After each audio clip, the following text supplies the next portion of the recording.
The scent of aged paper, vanilla wax, and a hint of old wood polish always comforted Liza.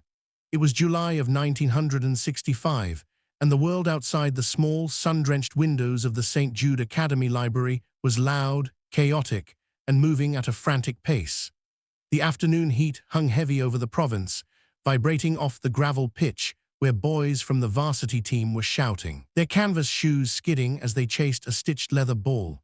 Inside the library, however, the world was perfectly still, preserved in a cool, quiet amber. Liza adjusted her neatly pressed school uniform, smoothing down the pleats of her navy blue skirt before her fingers returned to trace the faded blue spine of the secret garden. She was 14 years old, a quiet girl with thoughtful, observant eyes that preferred the silent company of fictional heroes to the giggling, gossiping circles of her classmates under the shade of the grand acacia trees. She wasn't lonely, she was simply occupied.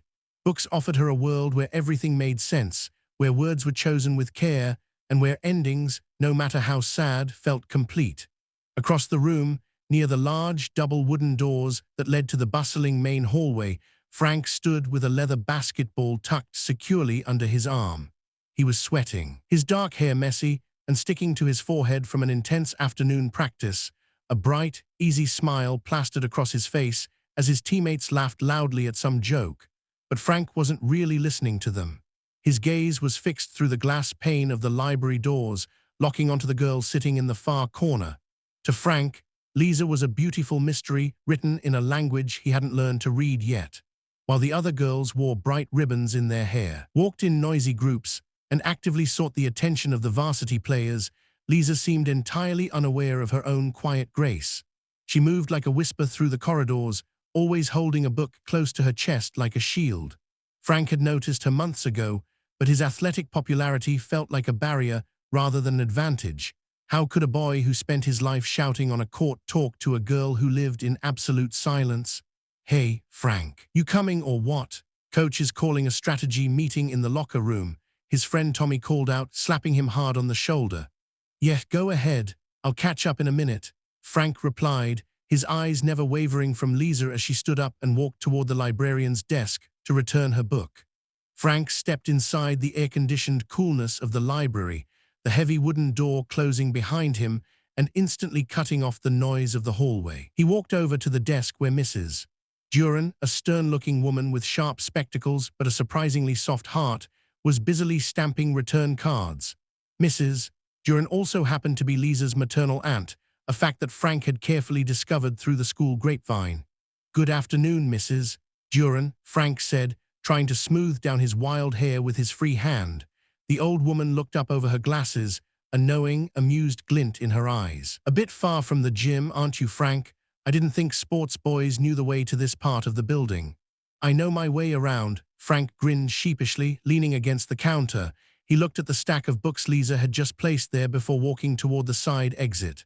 "I was just wondering, what was that book Liza was reading, the one she just gave back?" Mrs. Duran raised an eyebrow, looking from Frank to the neat stack of novels. She paused for a long moment, evaluating the young athlete before sliding the thick, cloth-bound volume toward him. "She's quite fond of this one," Mrs. Duran said softly, her voice dropping to a conspiratorial whisper. "She reads it whenever she feels overwhelmed. If you're planning on borrowing it, mind the pages. She treats books like treasure, and I expect everyone else to do the same." Frank took the book into his large, calloused hands. It felt light, but to him, it carried the immense weight of a golden opportunity. He opened the front cover, seeing the yellowed checkout card filled with Liza's neat, uniform cursive signature dating back over the past 2 years. He carried the book to a secluded desk in the back corner. He didn't read the story of the secret garden. Instead, he tore a small piece of lined paper from his notebook. His hand trembled slightly as he pressed the blue ink of his ballpoint pen into the paper, writing down the words he was too cowardly to say out loud. To the girl who reads by the window, he wrote, his handwriting bold but uneven, "You look very beautiful when you are lost in another world. I hope this note doesn't frighten you. I just wanted you to know that someone notices how bright your smile is when you find a part of the story you love." He folded the note into a small, tight square and carefully slid it between pages 40 and 41, the exact place where Liza's bookmark had been resting. He closed the book, walked back to the desk, and handed it to Mrs. Duran with a respectful nod. "Changed your mind about reading it?" she asked. "No," Frank replied, his eyes bright with a mixture of thrill and nervousness. "I think it's exactly where it needs to be." The whispering page. 3 days later, the humidity broke, bringing a cool breeze that rustled the green leaves outside. Liza returned to her favorite corner of the library. It had been a long, grueling week of midterm examinations, and her mind was weary from memorizing the dates of historical battles and complex algebraic formulas. She looked forward to the quiet embrace of her favorite stories to restore her spirit and give her a temporary escape from the pressures of school. She approached the front desk, offering a tired but warm smile to her aunt. "Hi, Auntie, is the secret garden available? I didn't get to finish the last few chapters before the exam started." Mrs. Duran smiled warmly, reaching under the counter to pull the specific volume out before Liza could even look at the shelves. "I kept it right here for you, dear. I figured you'd be back for it once the exam week was finally over. Go on, take your usual seat." "Thank you, Auntie. You always know exactly what I need," Liza said, taking the book and heading toward her usual wooden chair near the large glass window that overlooked the courtyard. She settled into the seat, letting out a long, slow breath as the tension left her shoulders. She opened the heavy cover, inhaling the familiar, comforting scent of the paper, and flipped through the pages to find where she had left off. As she reached page 40, a small, white square of paper slipped out from the binding and fluttered down onto her lap. Liza frowned slightly. The school library was incredibly strict about keeping the books clean, and she herself was meticulous about never leaving trash behind. She picked up the folded paper, fully intending to throw it into the wastebasket by the door, but noticed that there was handwriting on the outside. It wasn't a standard library notice. Instead, it bore a line written in a bold, distinctly masculine cursive hand, "To the girl who reads by the window." Her heart gave a strange, sudden flutter against her ribs. She looked around the library quickly, her eyes scanning the room, but it was mostly empty except for a few fresh-faced freshmen studying a map at the center table and her aunt busily organizing index cards at the front desk. With trembling fingers, Liza unfolded the note. As her eyes scanned the lines, a deep, sudden warmth rushed up her neck and into her cheeks. Someone had been watching her. Someone had noticed the way she smiled when she read, seeing past the quiet exterior she presented to the rest of the school. "You look very beautiful when you are lost in another world." Liza reread the words 3 times, her breath catching in her throat. It felt wonderfully scandalous, like a scene pulled straight from the romance novels she secretly devoured when her mother wasn't looking. Who could have written it? She thought of the boys in her class. Most of them were loud, immature, and spent their time pulling girls' hair, playing practical jokes, or throwing chalk when the teacher turned around. None of them seemed capable of writing something so gentle, so deeply observant. For the rest of the afternoon, the actual story in the book was entirely forgotten. Liza's mind raced with endless possibilities. She found herself looking out the large window at the sports field, watching the distant figures of boys running laps and kicking balls, wondering if one of those athletes was the author of the note. The mystery was intoxicating, breaking the predictable monotony of her quiet life. The next day, Liza returned to the library at the exact same hour. She brought with her a small piece of pastel pink stationery from her private collection at home, folded neatly into her uniform pocket. She sat at her desk, pretended to read diligently for an hour, and then, when she was absolutely certain no one was watching, she slipped her reply into the back pocket of the book cover. "Dear secret writer," her note read, her cursive small and elegant. "Your words surprised me. I didn't know anyone noticed me sitting here by the window. Thank you for the kind words, but it is quite unfair that you know who I am while you remain completely hidden in the shadows. Who are you? Give me a hint." She returned the book to the front desk, her heart pounding so loudly she was afraid her aunt would hear it. As she walked out of the library into the warm afternoon air, she felt a strange, thrilling shift in her universe. She was no longer just a spectator watching the world go by. She was part of a secret mystery, a private story that was being written just for her. An unseen connection. The game of cat and mouse continued to grow over the next 2 months, turning the quiet library into a sacred space of hidden correspondence. Frank, with the covert, silent assistance of Mrs. Duran, who found the innocent romance utterly charming and reminiscent of her own youth, always knew exactly when Liza returned the book and what she had written. Frank's replies became longer, more detailed, and deeply personal. He still didn't reveal his true identity, fearing that his reputation as a loud, sports-centered varsity player would frighten away the quiet, intellectual girl he adored. He worried she would think it was a cruel joke or a bet made with his teammates. Instead, he used the paper to reveal a side of himself he never showed on the court. He wrote to her about his inner thoughts, his immense fears of the upcoming regional basketball finals, and how the sky looked just before the sun went down behind the school chapel. "I am someone who spends more time running than thinking," he wrote in one note, sitting on his bed late at night while his family slept. "But when I write to you, I feel like I am finally standing still. I like that you love books. They give you a world that no one can ruin or take away from you. Sometimes, when I watch you from afar, I wish I could share that world with you, even if I don't know all the big words." Liza found herself falling deeply, helplessly in love with the soul behind the blue ink. It was a wonderfully weird sensation to feel your heart ache for someone whose face you didn't know, whose voice you had never actually heard. She began to look forward to school solely for the moments she could slip into the library during recess or after dismissal to find the small square of paper waiting for her. She tried to investigate, of course. She stayed late on Tuesdays, hiding behind the tall stacks of heavy encyclopedias, watching who borrowed the books she returned. But Frank was clever, and he had a network of loyalty. He had enlisted his closest friends from the basketball team, Tommy, Joey, and Mike, to act as lookouts and couriers. They took the task incredibly seriously, treating it like a covert military operation. "Is the coast clear?"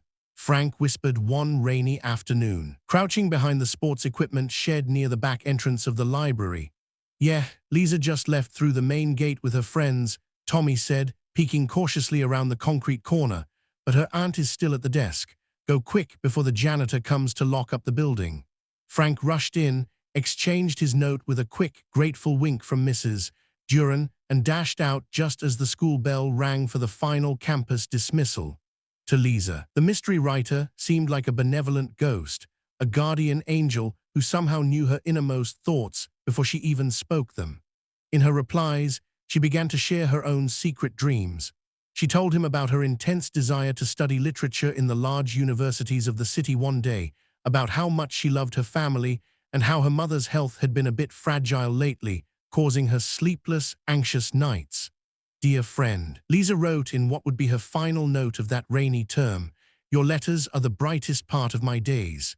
Sometimes, when the house is too quiet and my mother is coughing in her room, I read your words and I don't feel so alone in the dark. I don't care anymore that I don't know your face. I know your heart, and that is enough for me."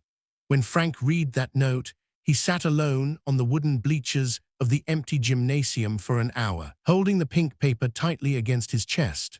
The squeak of shoes and the roar of the crowds were gone, replaced by a profound clarity. He made a solemn vow to himself that before the school year ended, during the upcoming Christmas pageant, he would finally walk up to her, hold out his hand, and introduce himself as the boy from the library. He wanted to see her eyes when she realized that the athlete she saw from afar was the same person who treasured her every thought. But destiny, as it so often does in the lives of the young, had a completely different script prepared for them. The sudden storm. The rain was pouring in relentless heavy sheets against the glass windows of Liza's classroom on a bleak Tuesday afternoon in late November. The teacher was droning on about economic policies and agricultural trades, but Liza couldn't focus. A strange, heavy knot of anxiety had formed in her stomach since she left the house that morning. Her mother had looked unusually pale, her hands trembling as she poured the morning tea, her breathing shallow. Suddenly, the heavy wooden door of the classroom creaked open with a sharp groan.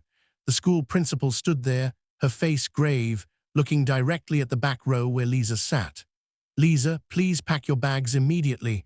Your father is waiting outside in the office," the principal said, her voice unusually soft and devoid of its usual authority. A collective whisper broke out among her classmates, but Liza barely heard the noise. Her hands shook violently as she threw her notebooks and pens into her canvas satchel. She didn't even notice Frank sitting 3 rows across, his face turning pale with sudden concern, his half-written class notes completely forgotten on his desk as he watched her sprint out of the room. In the main hallway, her father was waiting. His clothes were soaked through from the rain, his eyes bloodshot. Wide with a raw panic Liza had never seen in him before. "Liza, it's your mother. She collapsed an hour ago," her father said, his voice cracking as he grabbed her shoulders. "The local doctor says it's her heart, something deeply complicated. We have to take her to the city hospital right now. The local clinic doesn't have the equipment to handle this." "The city? But father, that's 6 hours away through the mountain roads," Liza cried out. Cold rain splashing against them as they rushed out the front doors toward their waiting, battered old truck. "Your Aunt Maria lives there, very close to the Grand Hospital. She's already pulled strings and arranged a room for us," her father explained, his hands gripping the steering wheel as the engine roared to life.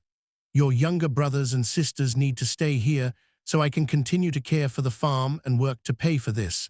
But your mother needs a woman with her constantly. You have to come, Liza. You're the oldest daughter. You have to help me take care of her." Liza's mind spun into a chaotic, terrifying blur. "But my school, my friends, my things, we've already talked to the principal Anak. They understand. They will transfer your records to a school in the city later if needed.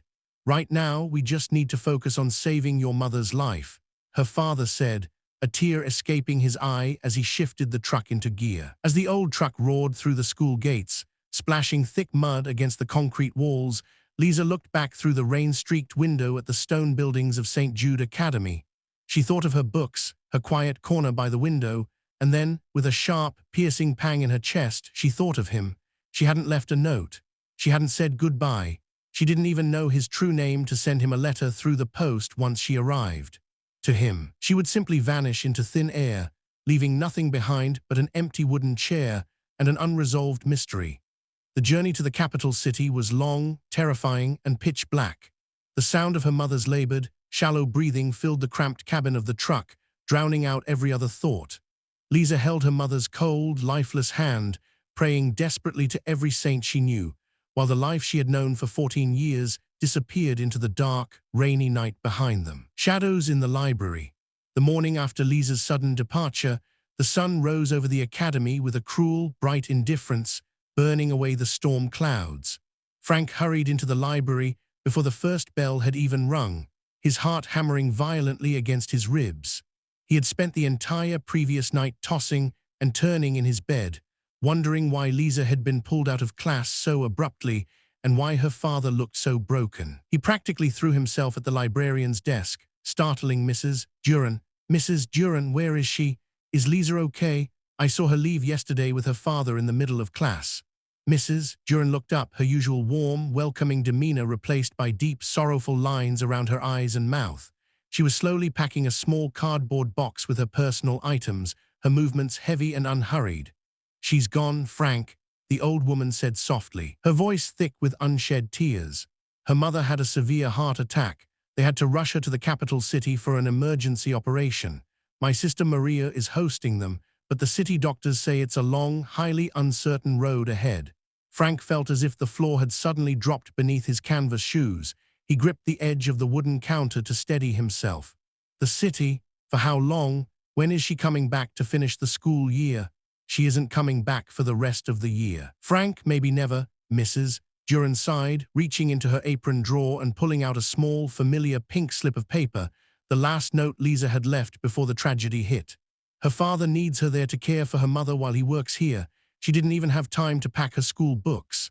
She left this in her desk before she was called out. I went to her room to gather her things, and I found this.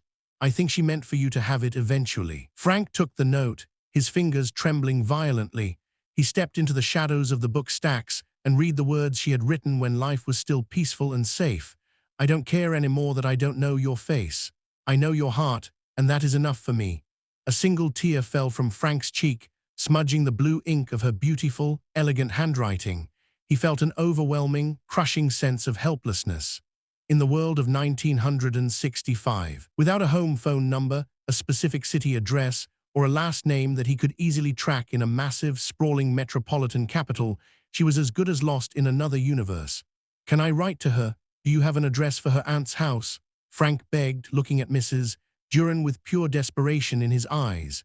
I don't have the hospital address yet, and my sister's house doesn't have a telephone line. They are moving between different clinics and specialists, Mrs. Duran said gently, placing a comforting maternal hand over his trembling ones. Let her focus on her mother right now, Frank. Pray for them. That's all we can do in times like these. For the next several weeks, Frank walked through the school corridors like a ghost. He still showed up to basketball practice, but the fire and joy were completely gone from his movements. Every time he scored a point or won a game, he automatically looked toward the bleachers, hoping against hope to see a quiet girl with a book in her lap, but there was only empty, cold wood. He spent his afternoons sitting in her vacant seat by the library window, staring out at the empty courtyard, holding the pink note in his pocket until the edges became frayed, soft, and worn. He had found his first love in the pages of a book, and just like a story ending too soon, the book had been slammed shut before he could ever say a proper hello. The city of concrete and care. The capital city was nothing like the peaceful, green province Liza had left behind. It was a sprawling, noisy, terrifying monster made of grey concrete, screeching jeepneys, and thick black smoke that stung her eyes and throat.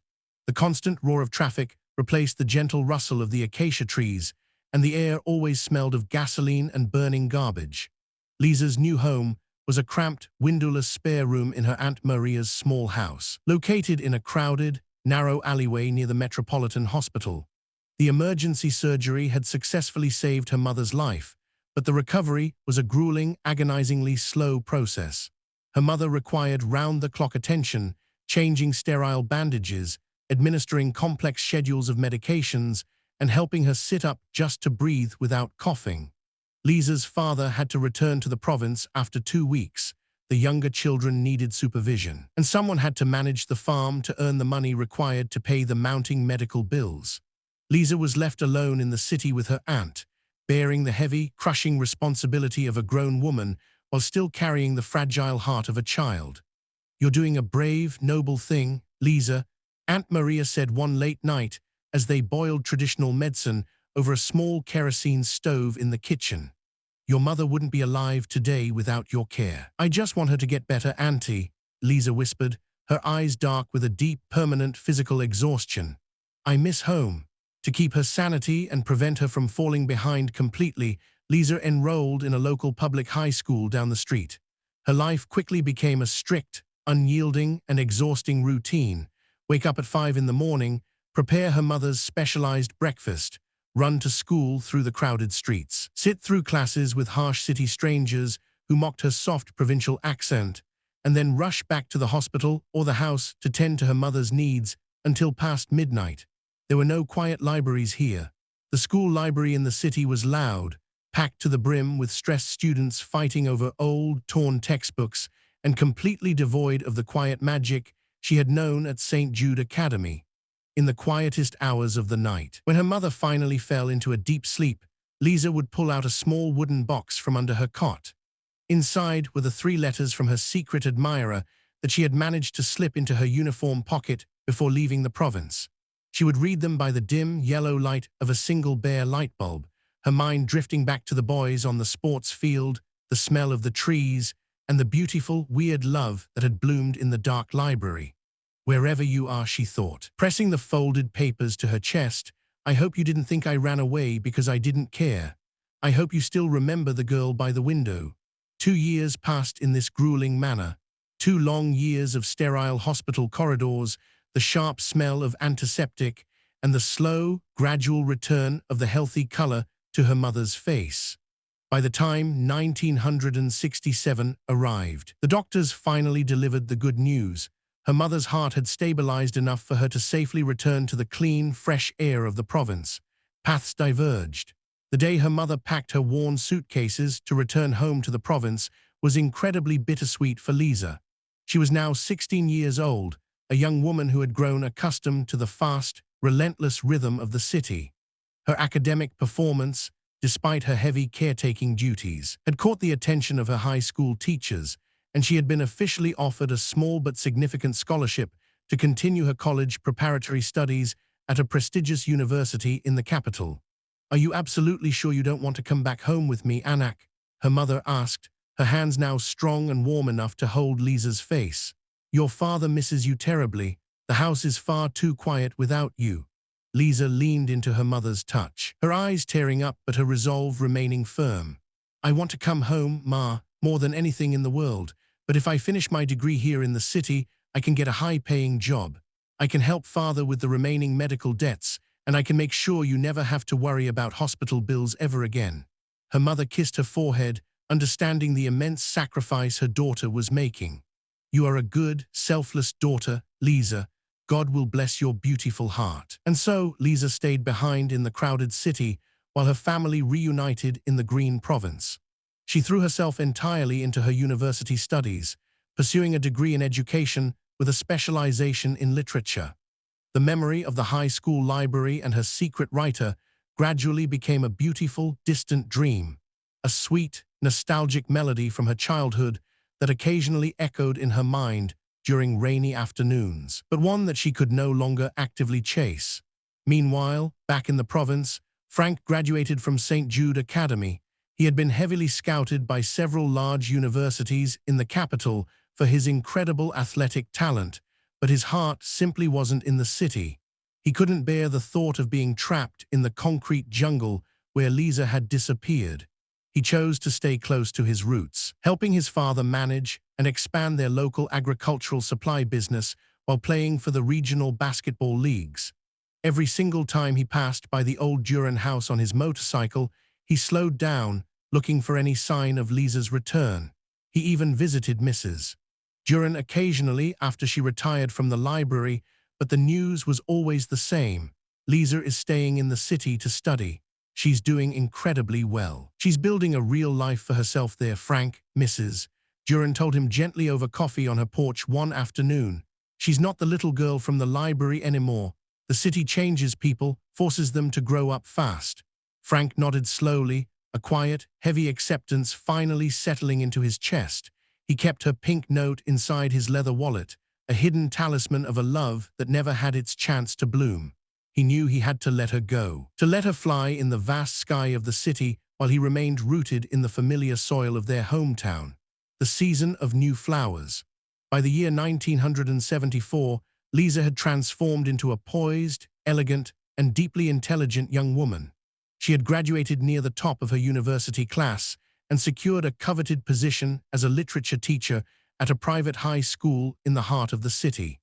Her childhood quietness had evolved into a calm, graceful authority that her students and colleagues respected deeply. It was during a mandatory faculty seminar on regional development that she met David. David was a civil engineer working on the city's rapidly expanding public infrastructure, a kind, articulate, and deeply grounded man with an easy, infectious laugh and a practical, stable view of the world. He wasn't a poet, nor was he an athlete, but he possessed a steady, unwavering reliability that appealed deeply to Liza's profound need for security after years of family medical crises and financial anxiety. "You read entirely too much, teacher Liza," David had joked during their very first conversation in the seminar hall, pointing to the thick anthology of English literature she was carrying in her arms. "And you calculate entirely too much, engineer David," she had replied, a genuine, radiant smile breaking across her face for the first time in years. David courted her with an old-world respect and patience that quickly won over her Aunt Maria and eventually her parents when he traveled all the way to the province to formally ask for her hand in marriage. He didn't leave secret notes hidden in books. Instead, he brought her fresh flowers every Friday afternoon, fixed the broken plumbing in her aunt's house without ever being asked, and listened with deep, rapt attention as she spoke about her passion for teaching children. They were married in the beautiful summer of 1976 in a simple, elegant ceremony in the Old City Cathedral. Liza looked absolutely radiant in her white lace gown, her heart full of a deep, settling peace. As she stood at the altar, looking into David's honest, loving eyes, she knew she had found a good, stable life. It wasn't the wild, mysterious, and weird romance of her teenage dreams, but it was real, safe, and beautifully constructed. Back in the province, Frank eventually heard about the grand wedding through the local community grapevine. He sat alone on the back porch of his house that evening, watching the stars open up over the dark fields. He pulled out the worn pink note from his wallet, now thin, fragile, and translucent as a dried autumn leaf. "Be happy, Liza," he whispered softly into the cool night air, with a slow, deliberate breath. He didn't burn the note, nor did he throw it away into the trash. Instead, he placed it carefully inside an old wooden jewelry box where his mother kept her most precious family heirlooms. It was time to formally close that youthful chapter of his life, keeping the memory as a beautiful treasure of what it felt like to love someone with the pure, unselfish innocence of youth. The tapestry of midlife. The decades rolled by like steady waves on a shore, each one bringing its own unique joys, deep challenges, and quiet transformations. Liza's life with David became a rich, vibrant tapestry woven with the chaotic laughter of children, the stress of modern living, and the comforting routine of a happy, well-managed home. They were blessed with 3 beautiful children: Jonathan, who inherited his father's analytical, structural mind and became a successful architect; Clara, who possessed her mother's deep love for language and became an investigative journalist; and little Miguel, who was the wild artist of the family, always filling the house with bright colors, messy paints, and loud music. Liza balanced her demanding career as a school principal with her role as a devoted mother. Her life was incredibly full, noisy, and deeply satisfying. She would occasionally visit her home province during the long summer holidays, bringing her children to see their aging grandparents and experience the slow pace of rural life. During those rare visits, she would sometimes ride past the old stone gates of Saint Jude Academy. The buildings always looked a little smaller each time, weathered and faded by the relentless passage of time and tropical storms. She would feel a faint, nostalgic tug in her heart, wondering if the old library still held that specific scent of vanilla wax and aged paper. But her children would suddenly pull at her sleeves, laughing and begging for ice cream, and the distant past would quickly dissolve back into the reality of the present. Frank, too, built a meaningful life of his own. He eventually married a kind, gentle schoolteacher named Elena from a neighboring town, and they spent 30 peaceful years managing the family business together, expanding it into a cornerstone of the local community. Though they were never blessed with children of their own, Frank became the beloved Uncle Frank to every child in the neighborhood, coaching the local youth basketball leagues and funding private scholarships for underprivileged kids in the area. He grew into a highly respected elder of the province, his once pitch-black hair turning into a handsome, thick silver, his shoulders still broad from a lifetime of active physical work. He lived a good, honorable life, filled with the quiet satisfaction of a man who loved his community deeply and was loved in return. By the turn of the millennium, the world was changing more rapidly than ever before. The old letters, carbon copies, and analog records were being replaced by digital screens, glowing wires, and instant text messages. The world was shrinking, becoming faster, louder, and infinitely more interconnected than anyone born in the 1950s could have ever imagined in their wildest dreams. The Great Sorrow. In the bitter winter of 2021, a dark, suffocating cloud settled over Liza's beautiful world. David, her steady rock and constant companion for 45 years, was diagnosed with an aggressive, irreversible illness. Despite the absolute best efforts of the city's top doctors and the desperate, round-the-clock prayers of his family, he passed away peacefully on a quiet Tuesday evening, holding Liza's hand tightly. The loss broke Liza's heart into 1,000 sharp pieces. The large family house that had once been so full of children's music and laughter suddenly felt suffocatingly empty, a museum of a life that was gone. She would sit for hours in his favorite leather armchair, looking at his reading glasses resting on the side table, tears streaming silently down her wrinkled cheeks. "Ma, you have to eat something, please," Clara said gently one afternoon, kneeling beside her mother's chair and placing a warm bowl of chicken soup on her lap. "Dad wouldn't want you to waste away like this in the dark." "It's just so quiet, Clara," Liza whispered, her voice fragile and thin as porcelain. 45 years we shared this space. How do I learn to breathe without his breath beside me? You have us, Ma, and you have the grandkids. We are all right here with you," Jonathan added, walking into the room with his young daughter, who climbed gently onto Liza's lap and wrapped her small, warm arms around her grandmother's neck. Leaning heavily on the fierce, protective love of her 3 grown children and 5 beautiful grandchildren, Liza slowly began to rebuild her shattered life from the ashes of her deep grief. She realized that while a major, beautiful chapter of her story had ended, the book of her life wasn't completely closed yet. A year later, entirely independent of her knowledge, Frank experienced his own profound loss when his beloved Elena passed away from a prolonged illness. The two elders, separated by miles of highway and decades of entirely different lives, were now united in the shared, quiet landscape of widowhood and grief.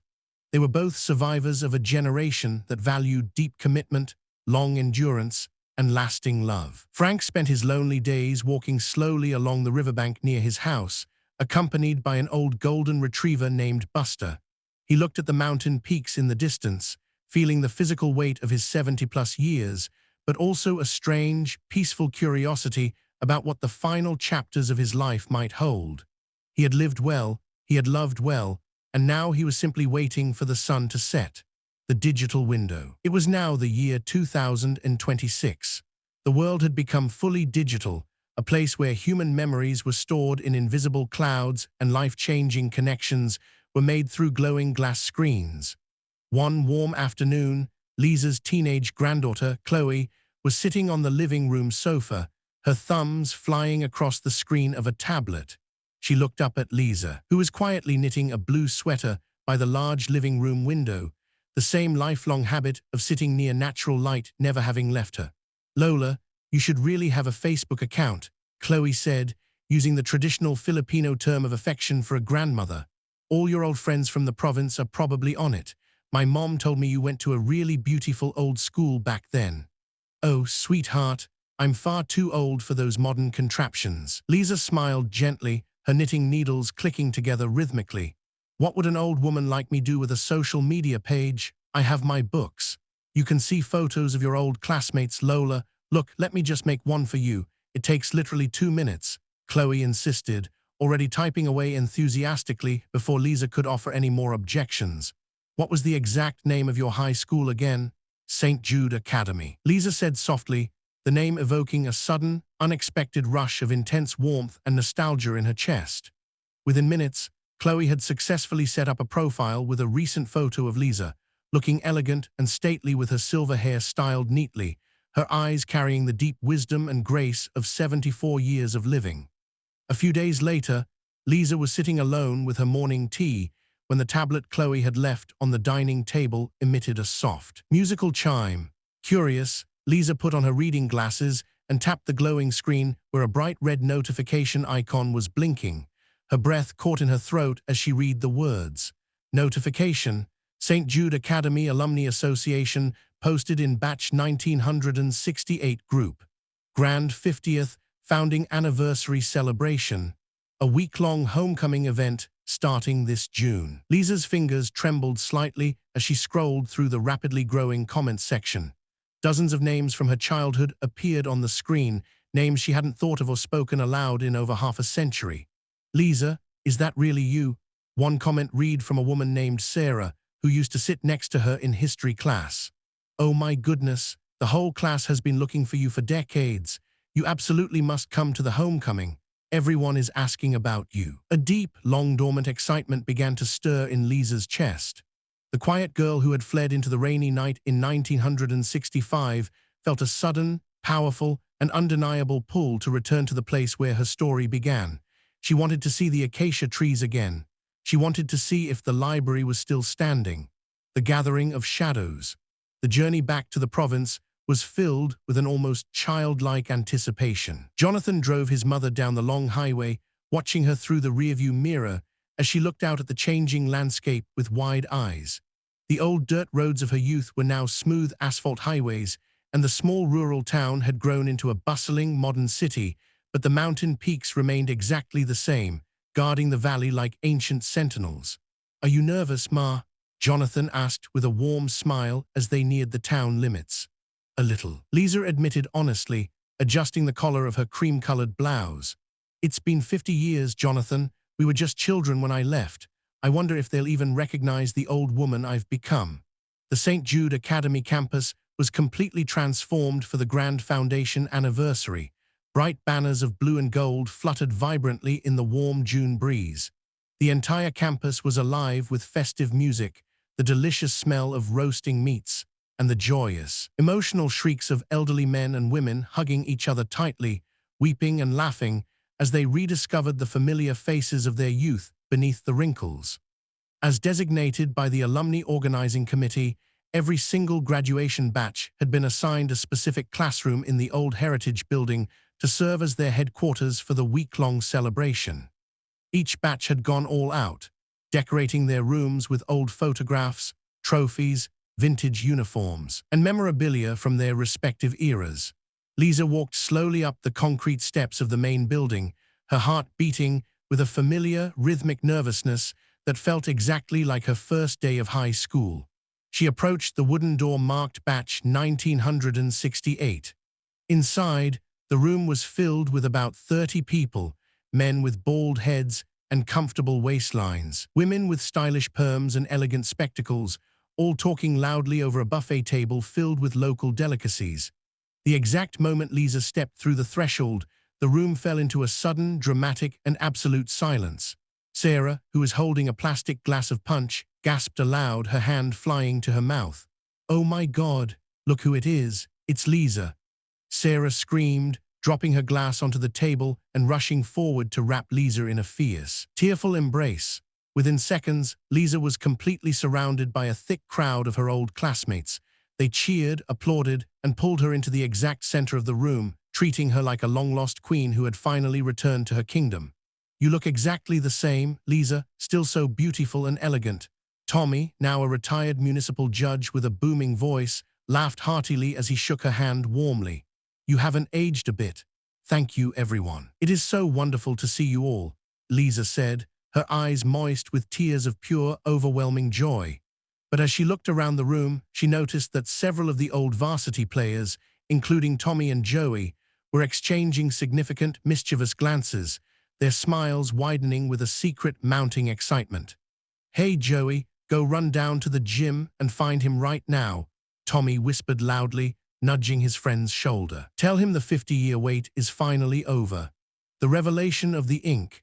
Liza was led to a comfortable chair near the front window, the exact same spot, coincidentally, where her desk used to be when the room was a functioning classroom in 1965.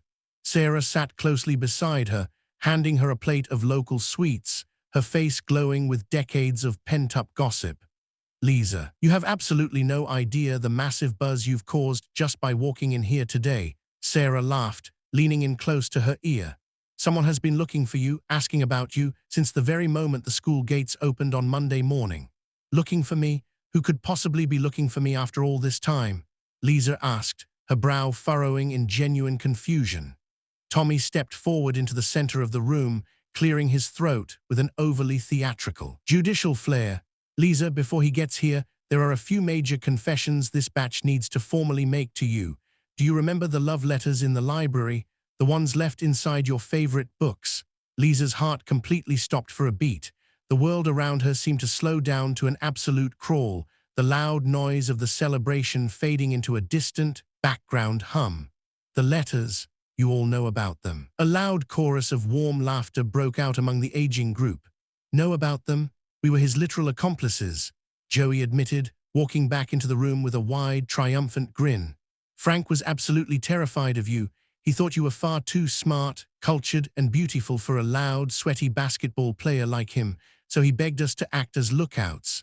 Every time you entered the library, Tommy would watch the main hallway, I would watch the side door, and Mike would signal Frank if your aunt looked away for even a second." Liza's hands flew to her mouth, her eyes wide with total shock.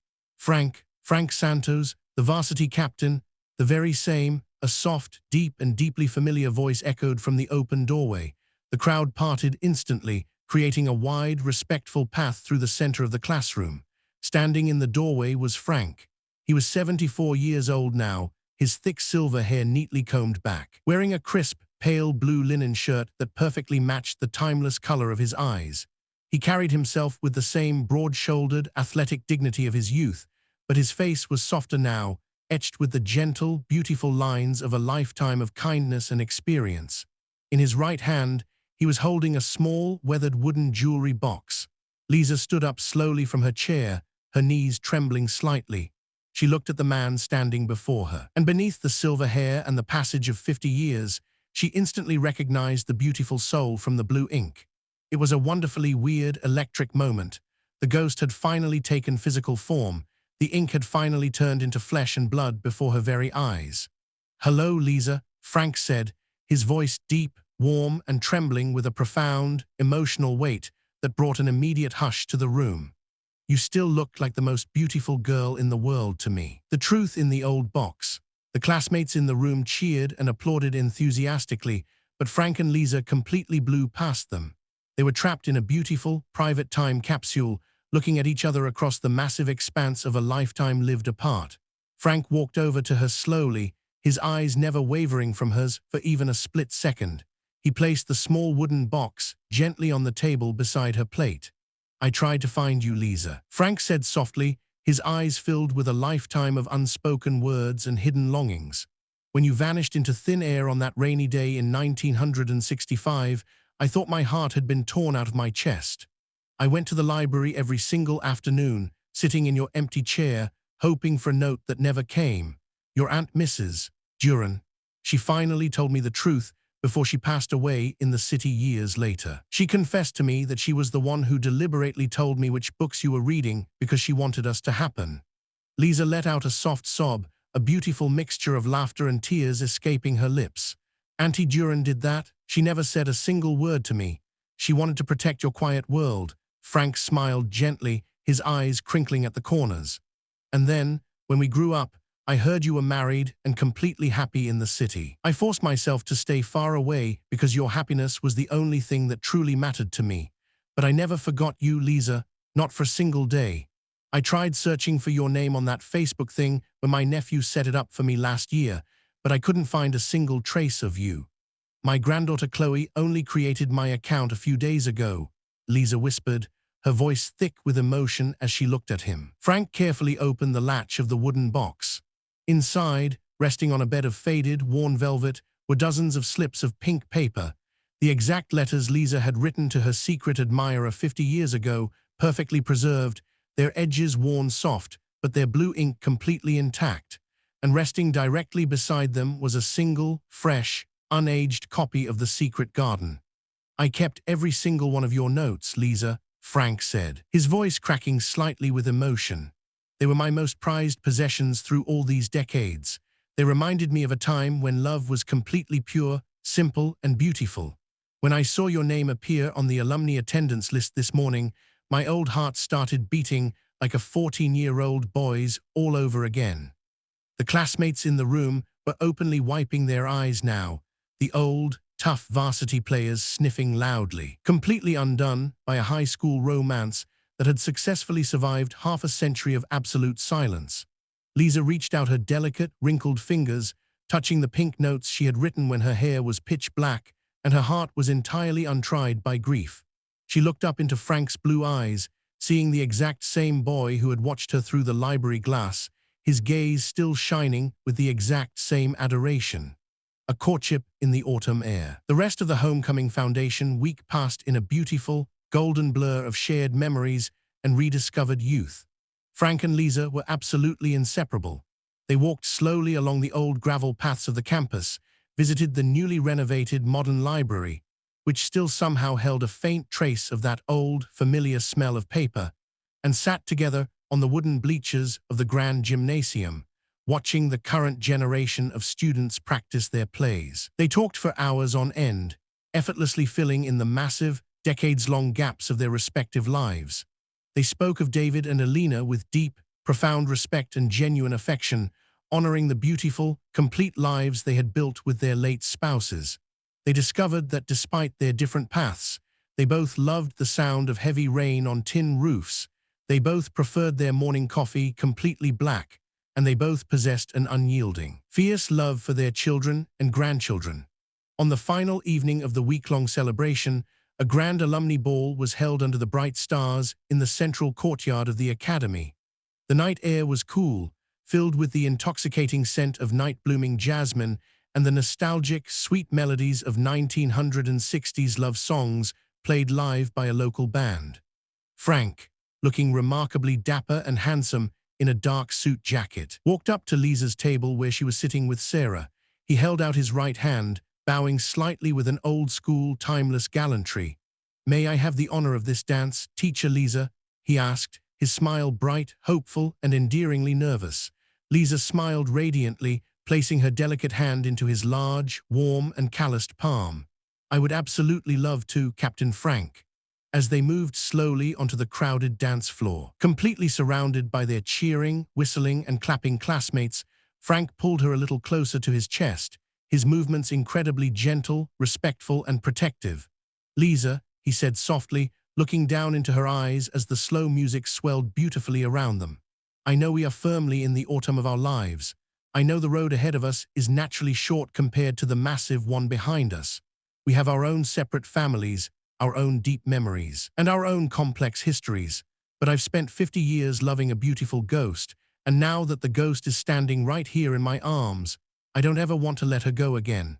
He paused for a moment, swallowing hard, his blue eyes intense, with an absolute, raw sincerity that made Liza's heart skip.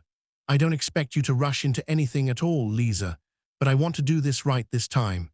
No secret notes hidden in pages, no hidden lookouts at the doors, no closed books. I want to court you properly, Liza, in person. I want to take you out for nice dinners, write you real letters that I hand to you directly, and sit beside you on your porch under the afternoon sun. Will you give an old athlete a real chance to be your boyfriend?" Liza looked up at him, her heart overflowing with a magnificent, completely unexpected joy that she thought she would never feel again. She thought of her quiet, predictable life in the city, the beautiful sorrow of her widowhood, and the mysterious, wonderfully weird ways of destiny. She didn't know how much time they had left in this mortal world, nor what specific challenges the future might bring for two people in their mid-70s. But as she looked into Frank's honest, loving face, she knew that some stories are so fundamentally beautiful, they demand to be finished. "Yes, Frank," Liza whispered, a brilliant, completely youthful smile breaking across her elegant face. "You may court me." The crowd of aging classmates around them instantly erupted into a deafening, joyful cheer. Tommy led a loud, booming chant of their old high school batch cheer, while bright gold confetti rained down on their silver hair. Frank laughed out loud, a sound of pure, unadulterated happiness, and spun her gently under the stars, beginning the most beautiful chapter of their lives, written not in hidden ink, but in the precious, living moments of the present. The bridging of two worlds. The transition from the nostalgic bubble of the high school homecoming back to the reality of daily life was surprisingly seamless for Frank and Liza. They did not allow the distance between the province and the capital city to diminish the spark they had uncovered. Frank, true to his athletic spirit and his promise, became a frequent traveler on the highway, driving his modern sedan down to the city every single weekend. The first meeting between Frank and Liza's children was an event filled with a quiet, observant tension. Jonathan, Clara, and Miguel gathered at Liza's spacious city home on a Sunday afternoon, eager but fiercely protective of their mother's heart. They remembered their father David with immense loyalty, and the introduction of a new man into their mother's life was a delicate emotional tightrope. Frank walked into the house not as a conqueror, but as a humble suitor. He brought a large basket of fresh organic produce from the province for the kitchen, but more importantly, he brought an attitude of profound respect for the memory of the home David had built. "I know I am a newcomer to your lives," Frank said sincerely as they sat around the large mahogany dining table after dinner. "I am not here to replace your father, nor could I ever. David was a magnificent man who gave your mother a beautiful life. I am simply here to care for the woman who holds the first pages of my own life story, if you will allow me to." Jonathan looked at his sisters, seeing the sincerity in Frank's clear blue eyes.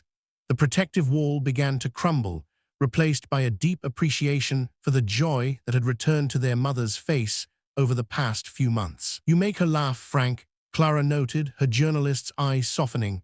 "We haven't seen her laugh like that since before Dad got sick. That's more than enough for us."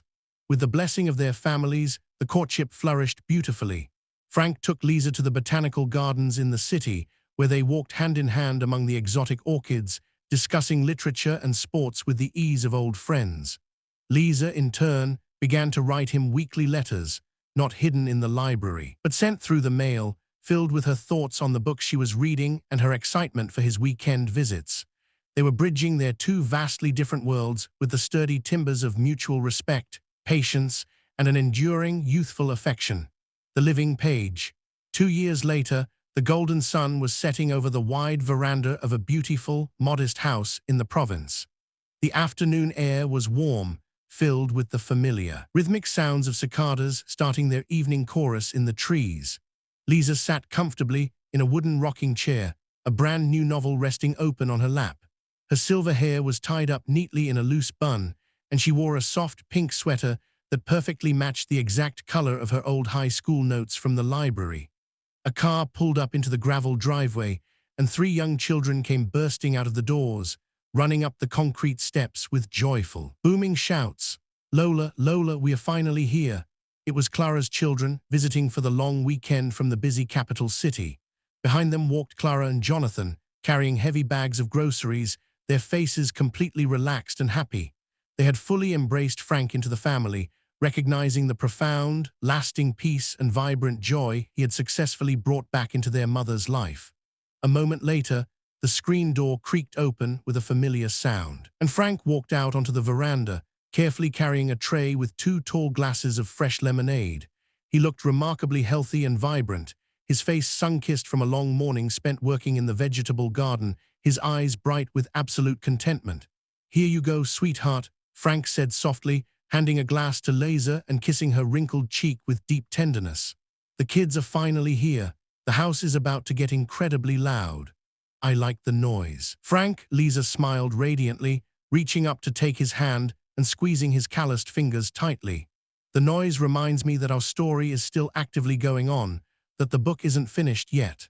Frank sat down in the wooden chair directly beside her, leaning his silver head back against the cushion, looking out at the gorgeous golden light fading beautifully over the distant mountain fields. On the small wooden table resting between their 2 chairs, protected safely under a heavy glass paperweight, was a single, fragile piece of lined paper, written in a bold, masculine cursive hand, its edges frayed and yellowed by 50 years of waiting, but its beautiful message remaining forever true. The high school library was long gone. The youth had faded into the amber of memory, but the weird, wonderful love that had started in the quiet margins of a borrowed book had finally found its perfect, everlasting home in the quiet warmth of the afternoon sun. The end.